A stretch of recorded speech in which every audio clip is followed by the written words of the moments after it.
இன்னைக்கு எனக்கு உண்டான தெய்வம், எனக்கு மிகவும் பிடிச்சக்கூடிய தெய்வம் சேத்திர பாலகன் என்னக்கூடிய சட்டை நாதர், அதாவது சங்கிலி பூதத்தாருடைய பேஸ் மட்டும் இன்னைக்கு வேலை பார்த்ததுனால கொஞ்சம் லேட் ஆயிடுச்சு. கற்பனை வணங்கக்கூடிய ஆன்மீக மெய்யன்பர்களுக்கு எனது முதற்கண் வணக்கத்தை தெரிவித்துக் கொள்கிறேன்.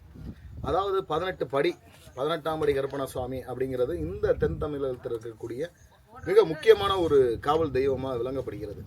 18 அப்படின்னா என்ன?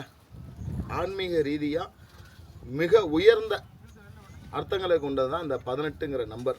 உதாரணத்துக்கு மகாபாரதத்தில் கிருஷ்ண பகவான் அர்ஜுனனுக்கு உபதேசங்கள் 18 அத்தியாயங்கள் கொண்டது. அதே மாதிரி சித்தர்கள் வழிபாடில் மிக முக்கியமான பிரசித்தி பெற்ற வழிபாடுங்கிறது 18 சித்தர்கள். ஸோ அந்த 18க்கும் ஆன்மீகத்துக்கும் மிக உயர்ந்த அர்த்தங்கள் உண்டு. அதாவது 1 to 5 பஞ்சேத்திரங்கள்: கண், காது, மூக்கு, நாக்கு, மெய். அதாவது உணவுடல், வலி உடல், மன உடல், அறிவுடல், இன்ப உடல். இந்த உலகத்தில் நம்மளை இன்பத்தில் மயக்கக்கூடிய அந்த 5 புலங்களை கட்டுப்படுத்தக்கூடியது தான் இந்த முதல் 5 படிகள் குறிக்கின்றன.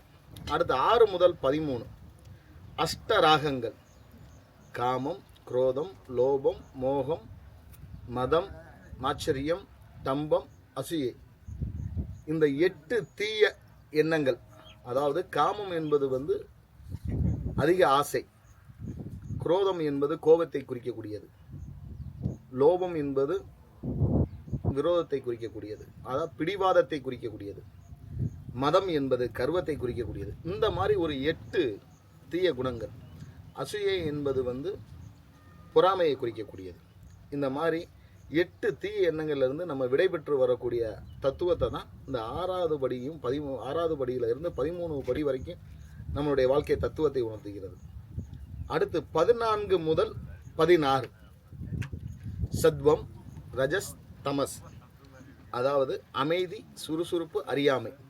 இந்த 3 குணங்களையும் கடந்து இறை சிந்தனையில் நுழைகிறது. இதுதான் 14 முதல் 16 வரை படிகளுக்கான அர்த்தம்.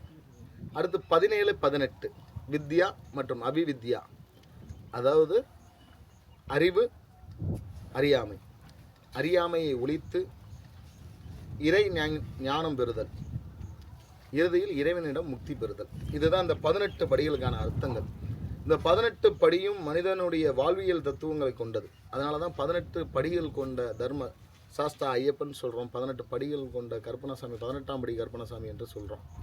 ஆனால் சபரிமலையில் இந்த அர்த்தங்களும் உண்டு. அதுபோக சாஸ்தா ஐயப்பன் மகிஷாசுரிய வதம் பண்ணும்போது பயன்படுத்தப்பட்ட 18 ஆயுதங்களாகவும் கருதப்படுகிறது. அதாவது சபரிமலையில் நம்பப்படுகிறது. அதே மாதிரி சபரிமலையை சுற்றி இருக்கக்கூடிய 18 புனித மலைகளையும் குறிக்கிறது. அதாவது நம்ம சாஸ்தாவை சுற்றி இருக்கக்கூடிய 18 மலைகள்.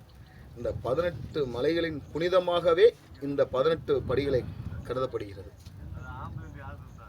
இது சபரிமலை சாஸ்தாவுடைய 18 படிகளான அர்த்தங்கள்.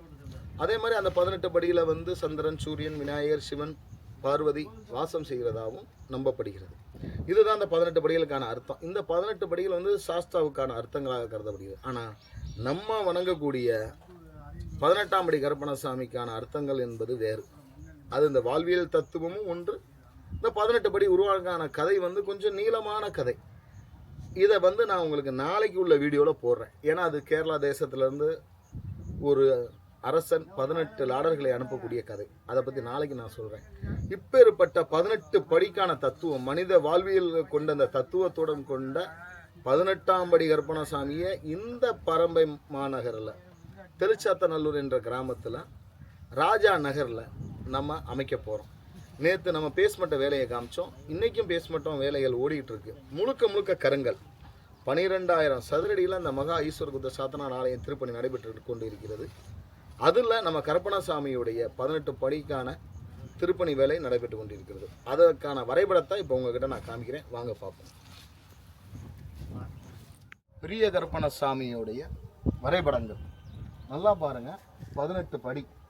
நான் இப்போ உங்களுக்கு சொன்னக்கூடிய வாழ்க்கையுடைய 18 தத்துவங்கள் அந்த உயர்ந்த 18 படிகள், உயர்ந்த தத்துவங்களை கொண்ட அந்த 18 படிகளை அடக்கி அதன் மேலே நம்ம மாகாளர் என்ற பெரிய கருப்பணசாமியை பிரதிஷ்டை பண்ணக்கூடிய அமைப்பில் இந்த கோயில் உருவாக உள்ளது. அதே மாதிரி இந்த பரமக்குடியில் எங்கும் நீங்கள் பார்க்க முடியாத அளவுக்கு முழுக்க முழுக்க கருங்கலால் ஆன யாழி உருவம் பொறித்த தூண் அமைய உள்ளது. இதுவே இந்த ஆலயத்துடைய மிக சிறப்பாகும். இந்த பரமக்குடியில் சுற்று வட்டாரத்தில் எங்கேயுமே கருங்கல்லால் செஞ்ச யாழ் எங்கேயும் கிடையாது. ஸோ அது நம்ம கோயில் அமைய போகுது. அதனால தான் இந்த கருப்பனை வணங்கக்கூடிய மெய்யன்பர்களும் கருப்பனை குலதெய்வமாக கொண்ட குடிமக்களும் இஷ்ட தெய்வமாக கொண்ட ஆன்மீக அன்பர்களிடையும் உங்களிடமிருந்து நாங்கள் பொருள் உதவியோ உடல் உழைப்போ எதிர்பார்க்கின்றோம். இந்த சின்ன பசங்க நாங்கள் எல்லோரும் சேர்ந்து இந்த கருப்பனை இப்படி பார்க்கணும் ஆசைப்பட்டு எங்களுடைய நீண்ட நாள் கனவை படமாக கொண்டு வந்து உங்கள்கிட்ட காமிச்சிருக்கோம். ஆனால் இதை திருப்பணி செய்து முடித்து குடமுழுக்குக்கான உங்கள் அனைவருடைய உதவியும் எங்களுக்கு தேவை. உங்களால் முடிந்த பொருள் உதவியோ அல்லது உடல் உழைப்போ தந்தால் எங்களுக்கு இன்னும் இந்த திருப்பணியை வேகமாக முடிக்கிறதுக்காக உத்வேகம் பிறக்கும். ஸோ அதனால் நம்ம கற்பனை வழங்கக்கூடிய மெய்யன்பர்கள் அனைவரும் இந்த திருப்பணிக்கு உதவுமாறு தாழ்மையுடன் கேட்டுக்கொள்கிறேன். தெய்வ சிந்தனையுடன் சக்தி நெறிகொண்டு கவலைகளை அற்று கடமையை செய்து உயர்ந்து வாழுங்கள். ஸ்ரீ கருப்பண சுவாமியின் திருவடிகள் சரணம் சரணம் சரணம்.